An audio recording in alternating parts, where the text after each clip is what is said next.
Welcome, everybody. We have a guest joining us. We've just heard from the news.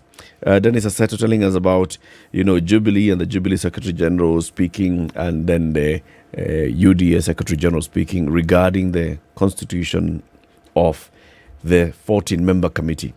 Each side of the coalition nominated 7 people to join this 14-member bipartisan committee. Among the people nominated by Kenya Kwanza is ADAN KAYNAN, the Member of Parliament for Eldas constituency. Interestingly, ADAN KAYNAN was elected to Parliament on a Jubilee ticket. He is on the Kenya Kwanza side of the list of these people. And this is what the question is. So, has ADAN defected to UDA?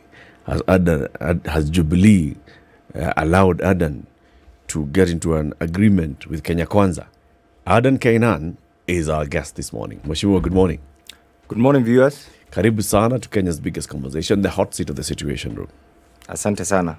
Mheshimiwa, before we get into the politics of the bipartisan talks, there's something that happened in Parliament yesterday, which, in the context of the 2010 Constitution, is historic. Professor Kithure Kindiki, the Cabinet Secretary for Interior, entered the floor of Parliament and answered questions from members of Parliament. And we were asking ourselves when we were looking at this, you've been in Parliament since when again? 97. Since 1997, you've been in Parliament. You were there in the old Constitution, you were there in the new Constitution, you were there in the 11th and 12th Parliament, when we saw ministers only appearing before committees. Now here the 13th Parliament has brought them before the plenary. What's the difference? I think one thing that I think Kenyans need to understand, a constitution is a document that is supposed to manage the aspirations and the day-to-day activities of the governed in an organized manner. It's not static. It's a very dynamic document that is supposed to reflect what we do in an organized manner. That's why I call it constitution. What happened is the current constitution actually is an amalgamation of the Westminster model and the America model. And there are certain things, those of us who are there then said 10% of this particular document was lethal, was very bad. But because of the rush and the manner in which the culmination of the passing of that particular document came about, we have realized since the promulgation of the August 2010 Constitution, there are certain things that have become almost very difficult, extremely difficult. Like in Parliament, we have had instances where chairs of committees were answering difficult questions on the floor of the House, on behalf of the Kenyan people, through their elected representatives. And yet we realized that members of Parliament were setting up themselves, and they were not giving correct answers, first to the members, and two, to the taxpayers. So even in the last Parliament, all of Parliament, there was an attempt to introduce this. But I think later on, it didn't work. So this is part of the domestication. And ultimately, this will lead to some sort of constitutional changes. So that we have we sort out the bits that did not completely conform to either pure presidential system or the Westminster model, because there was that bit of confusion. So for me, what I see is part of the service delivery. We wanted to do it in the last Parliament. I think something and even something happened that didn't allow that.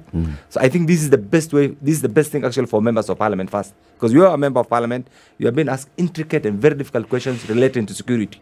Yet what you are given is maybe the 4th layer or the 5th layer. Security is very sensitive. Yet the members expect you to be fully conversant with that particular topic, and the mandarins in that particular domain don't want to entrust you with the whole thing. So you are in a mix. You are in a fix. You have to deliver. You are the chair.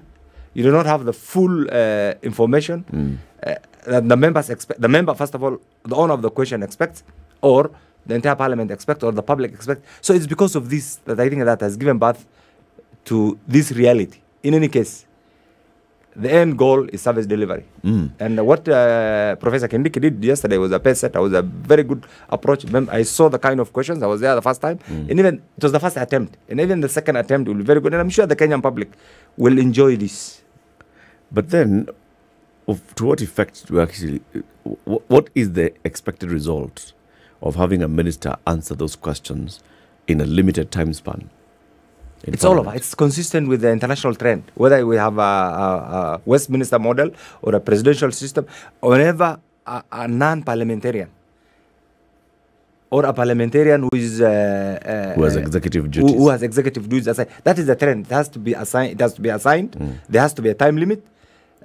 Otherwise, you'll end up being what is called filibustering. Filibustering in our contest.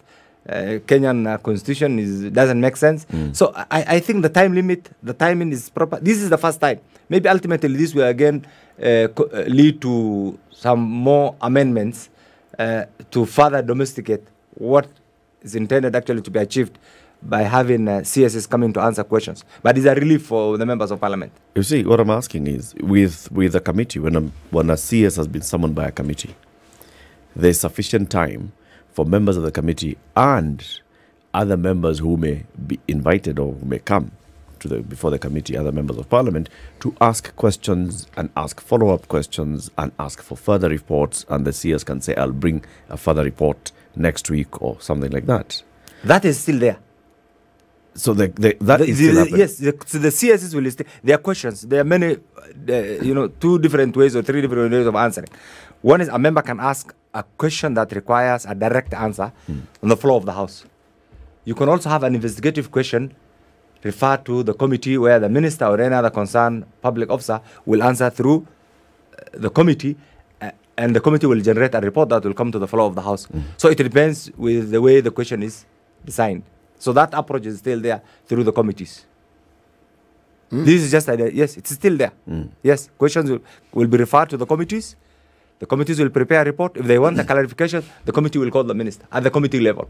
And the committee will generate a report. Equally, if a member wants a direct answer from the CS, then you can do it on the floor of the House. So it depends what that particular member wants.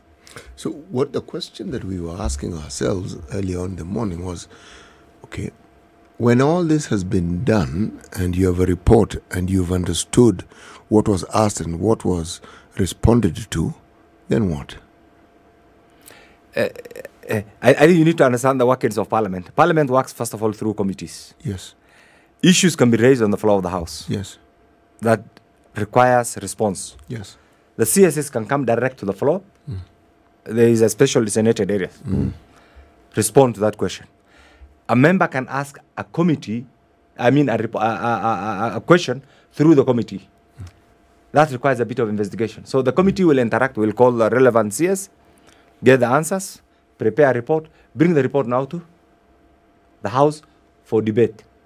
So it depends with what the member wants. Like what was asked yesterday were all security-related issues. Yep. Some of them were very urgent. And the minister did fairly well. And I think it was an experiment based. We'll see how the next CSS respond. And ultimately, by the end of this term of Parliament, or in between, there's going to be some sort of review. And that review, again, will culminate maybe whether we'll require to make further statutory amendments or even conform. Sometimes we have to be very creative and even expand our horizon of thinking. Because for our people, for the Kenyan public actually to get value for their money, we must also be very creative. This governance requires creativity. Creativity. Yeah. I'm just wondering whether it's theatre. If you look back into your first time in Parliament in 97 or in 202 or in 207, if you look at those 3 parliaments, ministers used to come from Parliament and then there'd be question time. And a member would, so time for question time, Speaker says, Member for Elders, Mr. Speaker, I rise to ask question number XXX on the order paper. Minister stands up and says, Mr. Speaker, I rise to respond. Mr. Speaker, and they read the answer that you asked. You either follow up with a question or 2. Did you actually get value from that? You see, now you're questioning the whole essence of having a representative parliament.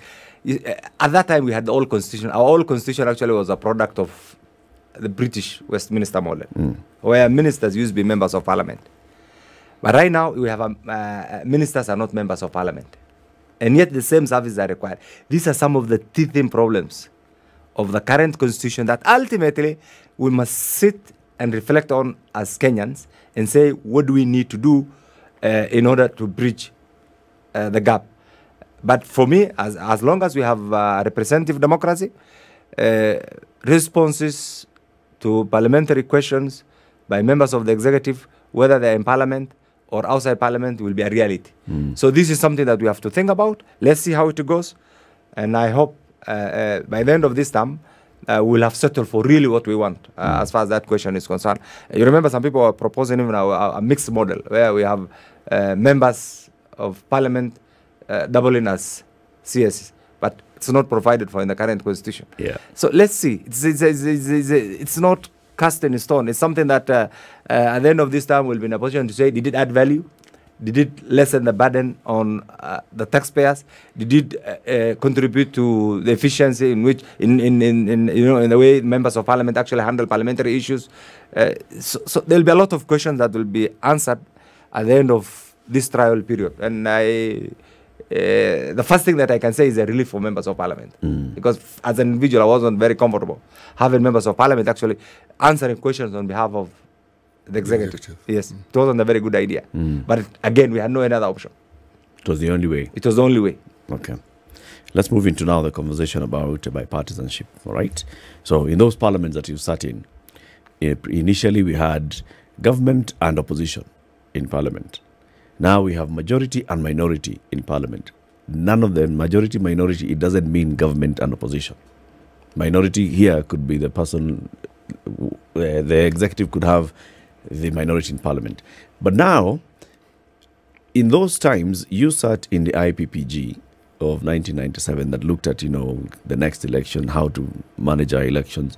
You have been through the journey of constitution on the constitution making, where, again, members of parliament created a committee that was bipartisan, so to speak, to midwife the birth of a new constitution with a committee of experts, and then the report of the committee of experts that gave us the draft constitution and all. Now we are again having a conversation about bipartisanship. Explain this bipartisan approach in parliament. Thank you so much. First, again, we need to appreciate the dynamics of our politics. Once you understand the dynamics of the Kenyan politics and how it has worked since the formation of the nation state of the Republic of Kenya, then you'll appreciate what is happening. Basically, we have a presidential system right now, meaning the executive is not in parliament. That is the essence of the current constitution. That's why we have a majority and a minority. And it's true that you could end up having, you could see a scenario where there's a president who doesn't enjoy an absolute parliamentary majority. Yep. It hasn't happened yet in Kenya. But it happens once in a while. That's why there's room for coalition making. That's why there's room for alliance building. That's why there's room for cooperation and many other things. It could have happened this time. Eh? It could have happened this time had the numbers not... Yes, it depends now. Yes. The Kenyan public, the decision, ultimately the decision makers are the Kenyan public. Yep. So it didn't happen this time. It didn't happen 2017. It didn't happen 2013. So, but it's something that could happen. So the bipartisanship is the English meaning of that is a cross-cutting issue that requires some sort of unanimity. Yeah. Without any, party-affiliated issues taking the center stage. So right now, because of where we are, because of the evolving nature of our politics, the leadership, His Excellency President William Ruto, and the leadership of Azimio, at a certain stage, because of what has been happening, made a decision to have a parliamentary-centered, a parliamentary-oriented, and parliamentary-placed process that will lead to, in addressing some of the issues that the Kenyan public actually has been raising. So we are in the initial stage. But the reality is every member of parliament, the 349, the 350, the 400, the 67, enjoys an inherent constitutional right as a member of parliament, either nominated or directly elected, to do all that appertains to representation, oversight, legislation, budget making, parliamentary diplomacy, and even engaging in bipartisan issues that will add value to to the taxpayers. And I believe this is the essence of what is being canvassed right now. It's at the initial stage. It's not the first time. So we'll see how it evolves. And you see that's why now parties, whether in coalition or in different formations, make a decision on what to do either collectively, or members of parliament sometimes make an individual decision, because at the end of the day, you take an oath to represent your people in parliament. So that is the essence of our democracy. And it happens. Like right now, if you go to America, the Democrats lost a senator. Just because, this, of course, in their context, it's outrightly in the Constitution. You could change positions. This is just say, look, I don't agree with this and this. I'll take a center stage. I will vote with my conscience. Though it's not written in our context, also the same applies, because nobody will vote. Will force you to vote in any particular manner, whether your party wants or not. But there is an agreement to whip, to say this is good for my coalition, this is good for my group, and this. So you can only be persuaded. Otherwise, ultimately, every member makes an individual decision based on what you think is good for the country, what you think is good for your conscience, what you think is consistent with your conscience as an individual. You know, you are now a member of the 13th Parliament. The 12th Parliament that you remember well, you've been a member of Parliament for the last 6 parliaments. But the one accusation that has been leveled against parliamentarians, you're talking about. Let me start with the 10th, 11th, 12th. In fact, let me just talk about parliamentarians generally. Is that the very thing you mentioned about the individual choices and the individual positions that someone takes as a matter of conscience? It's been argued that that doesn't exist in our parliament, that what one sees is a herd mentality. People sort of like gang up and decide this is the direction they want to take. Would you say that that is a fair accusation? Again, we need again to understand the traditions of generally parliaments, whether in developed countries or developing countries or third world countries. You see, once you are in parliament, there are certain things that constitute you being a member of that particular parliament. You can be in a party, you can be independent, you can be in a coalition, but there's always room, the right for that particular member of parliament to vote independently. That's why you're allowed to absent yourself, you're allowed to oppose, you're allowed to support, but there's respect for the group decision, because that's why you're aligned. But if you realize the group decision is not consistent with the national interest, is not consistent with your conscience interest, is against your conscience, you have every right, inherent constitutional right, to oppose, even if you will be alone. And so it's that scenario that you have mentioned is not something unique to Kenya. Go all over the world. That is the tenet of democracy. You agree, you disagree, and then that's why people now allow lobbyism. You know, you are lobbied, you have groupings, you are persuaded, you are briefed. This is what I want to do. That is why you see once in a while parties have PGs. If the voting was automatic, why will you call for a PG? The PG is to educate you, to persuade you that this is what we intend to do. Can we agree? And this is why it's important for us to take this position. That's why today, if any of the groupings will want to have certain things done in a particular way, you don't just bring it to the floor of the House. You call your group and say, look, this is what I intend to propose. Can you amend? Can you delete? Can you support this? That is the essence, and that's exactly what we are talking about. It's not just an automatic thing for party owners or party leaders just to dictate and say, members of parliament, I have decided, go and do this. Like what my friend the Kioni was just alluding to. It doesn't work like that. It doesn't work. Like, no way to work like that. You don't just go to the village, carry something and say, I've given instructions to every member of parliament will decide what they want to do. It doesn't work like that. You see, I can understand that from the context of voting. You know, when you're making that decision on a certain motion or bill or decision that needs to be made by parliament. But now, when it comes to formation of, let's say, a bipartisan committee, now we have seen the way that this one has gone.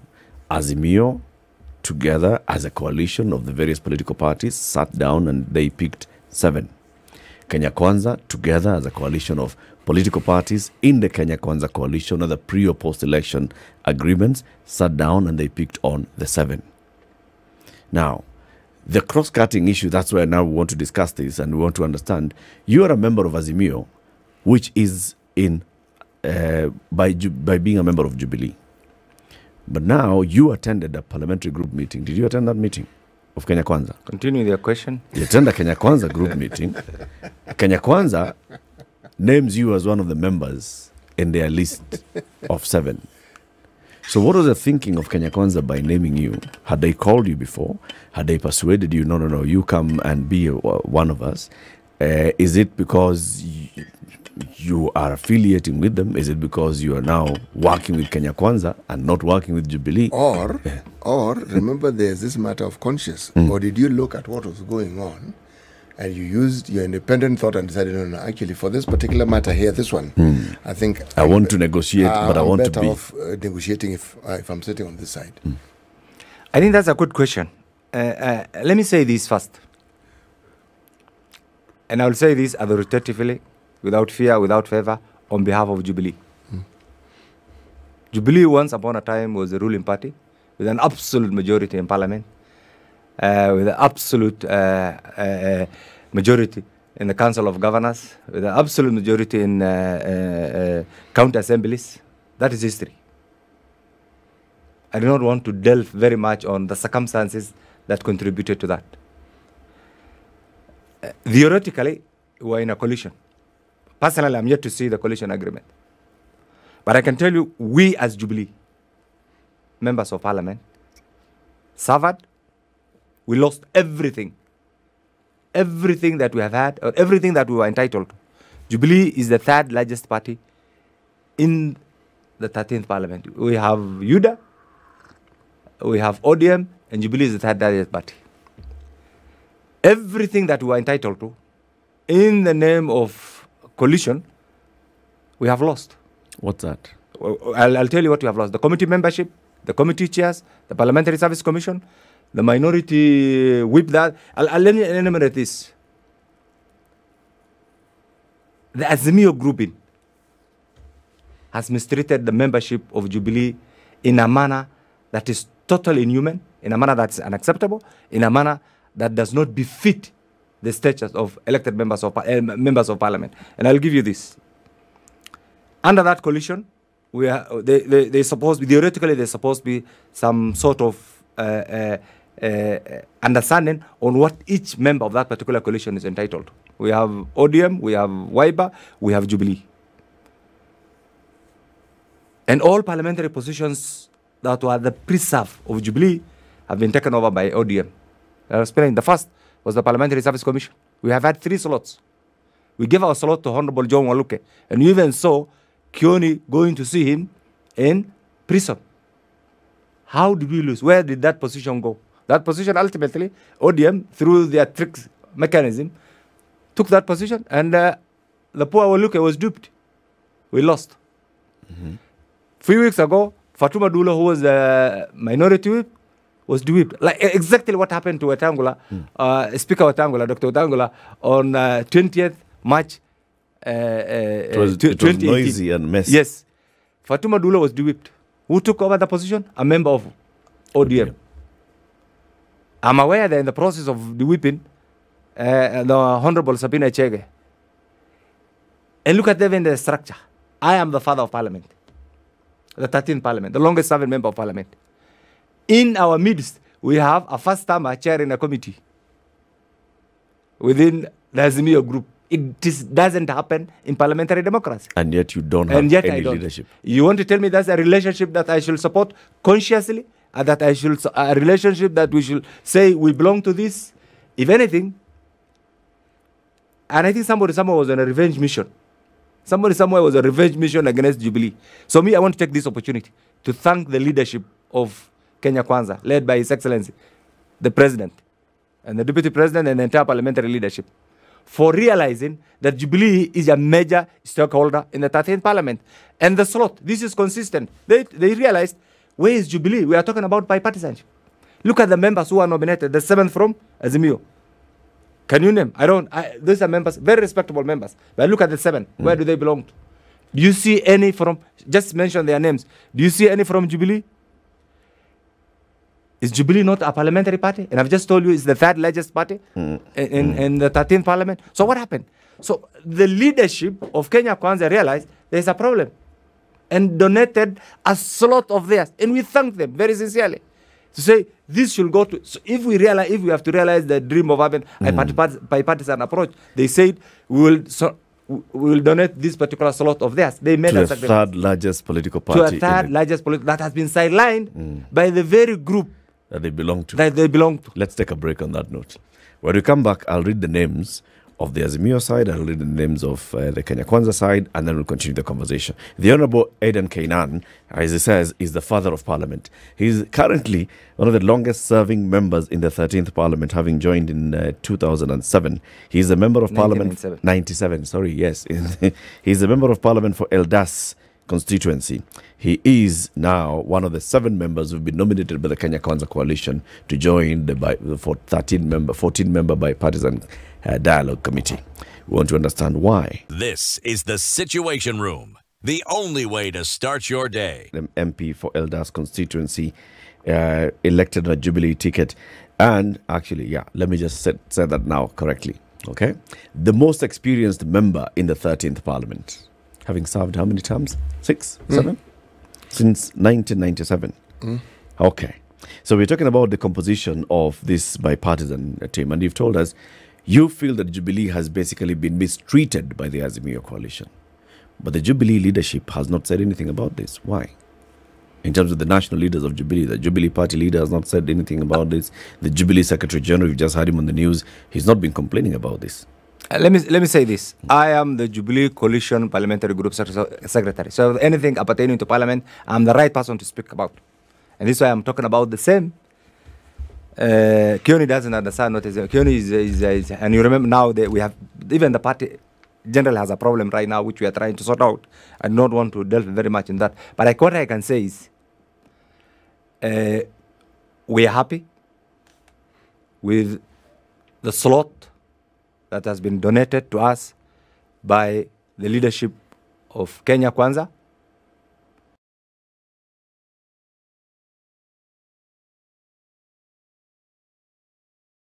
I've just alluded to.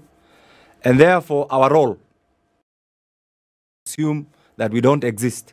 Somebody else has realized that we are a critical component, major stakeholder in the 13th Parliament, and therefore our role in the Bipartisanship Committee will be critical. To that extent, we say thank you to the leadership of Kenya Kwanza, led by the President and his deputy, and the entire leadership of Parliament, both the Senate and National Assembly. And we ask our colleagues in Azimio, for how long will one rely on deceitful,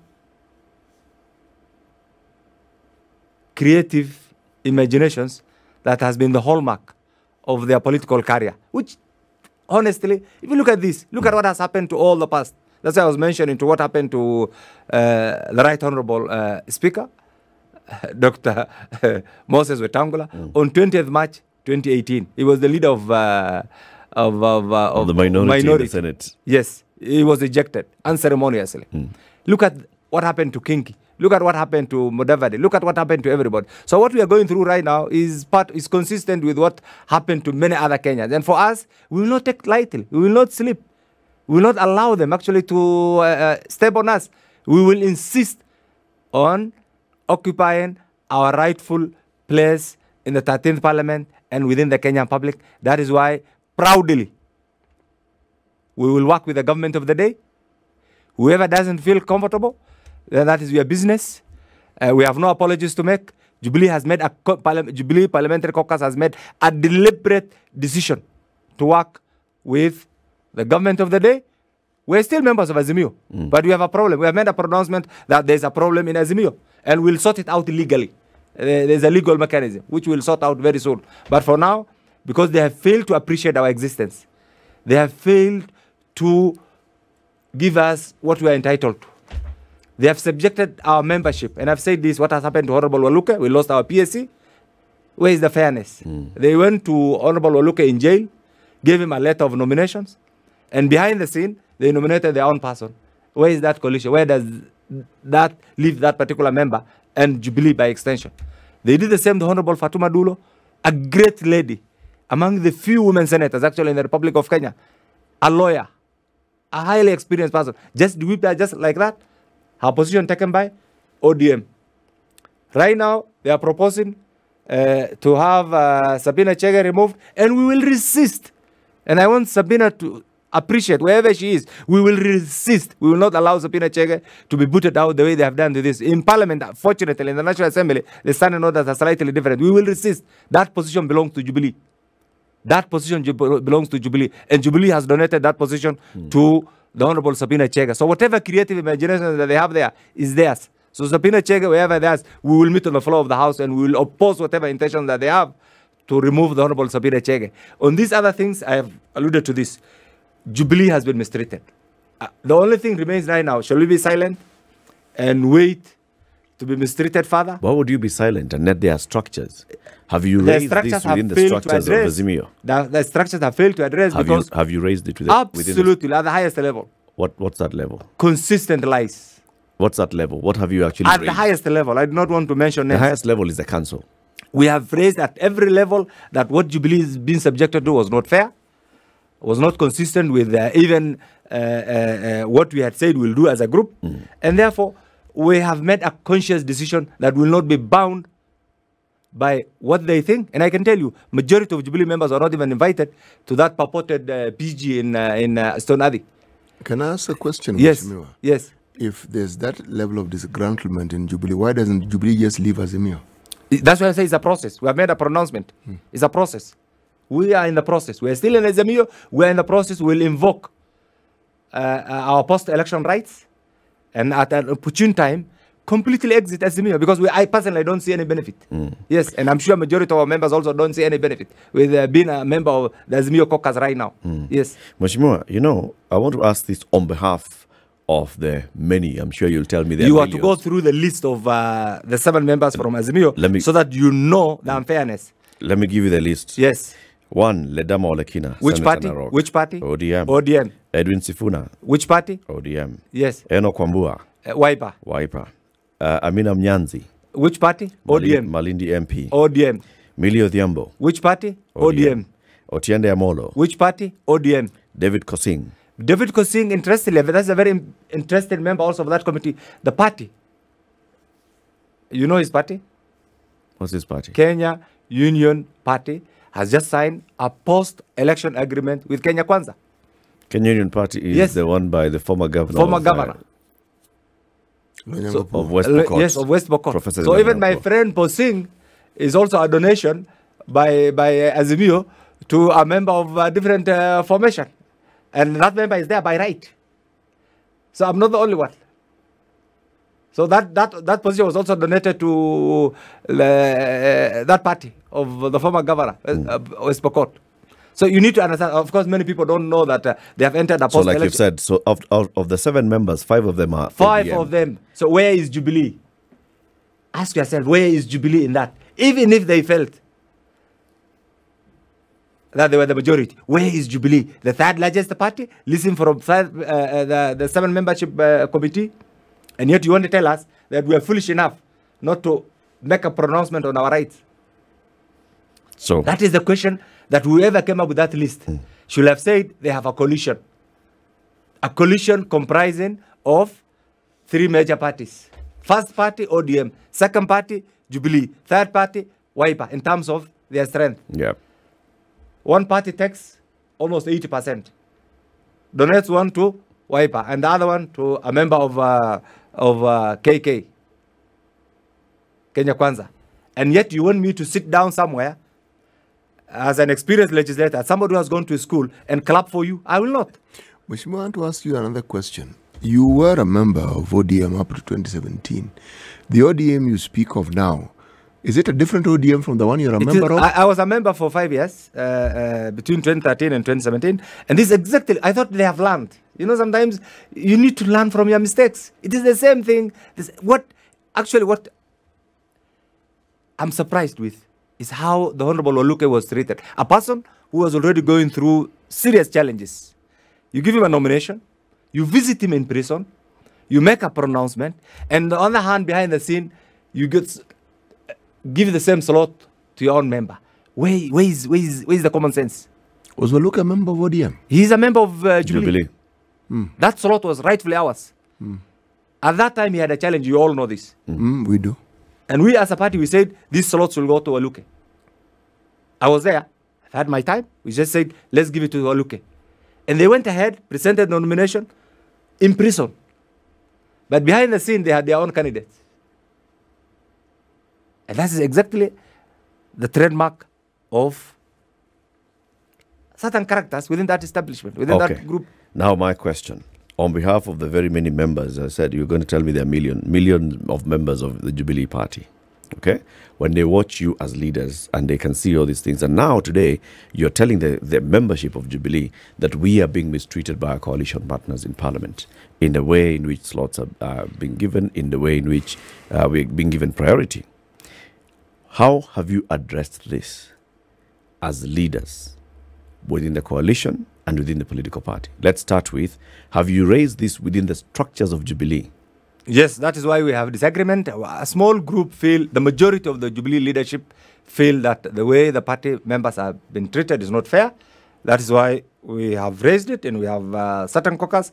But there are few, because of personal interest, because of other considerations, who feel that they do not need to raise this. Because if you are there... What's the highest decision-making organ of Jubilee? NEC. The National Executive Council. Yes. And it comprises? Of, there are different officials, representative of parliament, representative of governors, representative of county assembly caucus. Yeah. Yes. Has this matter been formally Absolutely. That's why the other day we made that's why we made a pronouncement and even made a certain attempts actually to cause certain changes. It's a court issue. I don't want to delve into that, so that I'm not accused of sub judice. Let me leave it there. I'm sure the courts will educate. That's why the majority made a pronouncement. The minority went to court. So let's leave it to the court. So the matter has been dealt with at NEC. Yes, it's subject we made to a courts. pronouncement actually. Okay. And including causing certain changes within the leadership of the party. But somebody went to court. Let's leave it to the court actually to make a determination. Okay. Yes.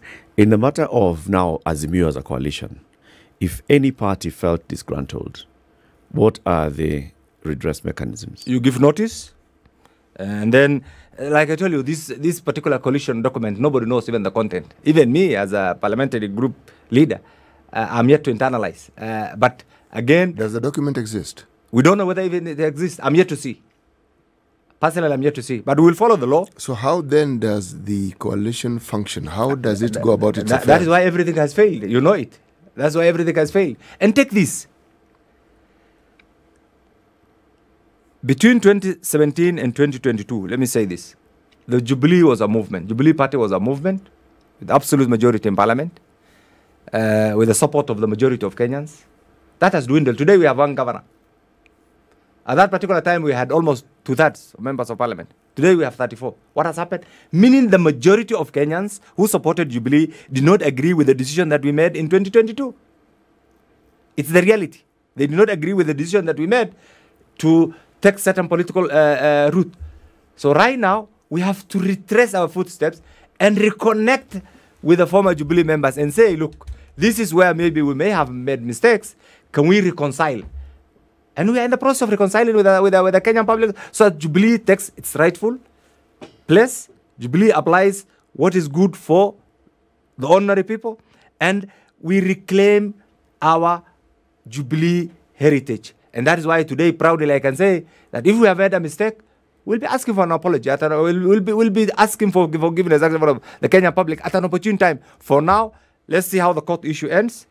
For now, we will participate as a fully fledged party, properly represented in parliament, in the bipartisan group, without the permission of our Azimio brothers and sisters. They have nominated their team. We wish them well. We will meet. Ours is to work for the well-being of the people of Kenya. So anything that will bring the Kenyan people together is our job. So I want to tell them, it's not about the membership. It's not about who is nominated. It's about what we are going to discuss and how that will contribute to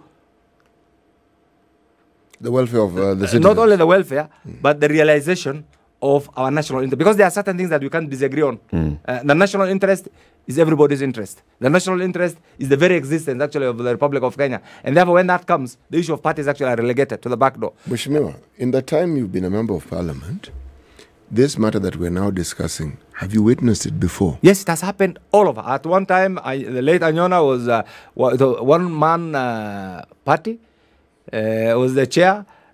We have literally, in every parliament, we have had some sort of caucus. The most significant was when Anyona was there, the late Anyona was there.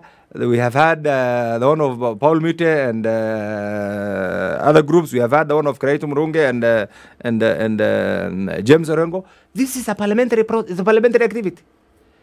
The only thing right now we are objecting to, and we'll object to it at every level, is the exclusion of Jubilee in the decision-making organs of the 13th Parliament. That will not be allowed. That will not be tolerated. And those who think about it, they will have to rethink. We have the right to representation in every parliamentary activity as the third largest party. And this is one thing that we are telling our Azimio brothers. They need to apologize to us. They need to apologize to the members of parliament, the 13th Parliament, from the Jubilee family. They need to apologize to the Jubilee fraternity for the mistreatment and the way they have handled us. But for us, we have moved on. We are now working with the government of the day. We'll make a pronouncement. Yes, legally we are in Azimio. But consciously, Not on the floor legally of we're in the House. Azimio, but we have made a pronouncement that this marriage is not working. If they can make it work by being truthful, then we will see. But for now, it's not working. You'll be sleeping in If the it's other not bedroom. working, why will we be in a very abusive marriage where every morning somebody tells you don't exist? I don't recognize you as Latif. Who is this? Everybody when you meet, you say, are you John? That person just doesn't want to appreciate that you are Latif and you exist and you are and you are a human being. That is exactly what we have been subjected to. And just realize, I have given you this 7 members, 5 from one party, the exclusion of Jubilee, and you want me to sit in parliament and profess and say, I clap for you and I will support that particular group. I'll be the most foolish person actually on earth if we were to do that. And I don't think whether there's any member of Jubilee who will be willing to do that. So I see you and the Honorable Sabina Chege and the other members of Jubilee in that parliament leaning more towards the Kenya Kwanza side. Even when it comes to voting, you'd be easier to listen to the whip of Kenya Kwanza than to the whip of Azimio. No, we will listen to common sense. We will listen to our conscience. We will listen to the dictates of our electorate, and we will listen to our party interest. If all that is consistent with the policies of Kenya Kwanza, we have no problem. We will stand up and say, this is where we think our decision belongs to. This is where we think we support. And that's exactly what we are doing right now. If our friends, on the other hand, bring something that will add value to the national well-being, we'll be there to support them. You know, what I hear you say, I'm willing to believe of you as ADAN KAYNAN, because the people you represent, for the time you've been in parliament, but I've seen something. People don't get elected 6 times simply because they exist. There must be something positive about them. But speaking of other parliamentarians, would I be wrong if I said that sometimes these arrangements, these coalitions that we have, are not based on truth, but more of convenience. And that at times, the convenience that allows you to get into these associations now either fail to serve the purpose for which they were intended, or they work against you. I'm sure what is the latest definition of politics? The art of the possible. And you can magnify that, the art of the possible. The art of the possible meaning, first, that art of possible must be anchored on certain particular truth, the law. The law and the national interest and your conscience. That's why politics is so dynamic, everywhere. In America, in the UK, in Israel, everywhere politics is so dynamic. That being the case, you must be conscious of what the taxpayers want. You must also be conscious of the realities of the time. That is why today, there are people who are still going around who don't believe that William Ruto is the president of Kenya. You will only exist in a state of hallucination. William Ruto is the 5th president of the Republic of Kenya, taken an oath of office, and you'll have just to wait for another time. If you don't believe in that, then you are a bad person. Because elections come and go. That reality must dawn on you right now. It's like, you can have dreams, but even dreams have certain Even dreams come to an end. Come to an end. Morning will come. Morning will come. So the reality is, we attempted to have a presidential. We lost. William Ruto is the 5th president of the Republic of Kenya, and that reality must dawn on anybody who doesn't believe in this. That's why today we are saying, you must also accept that there is Jubilee.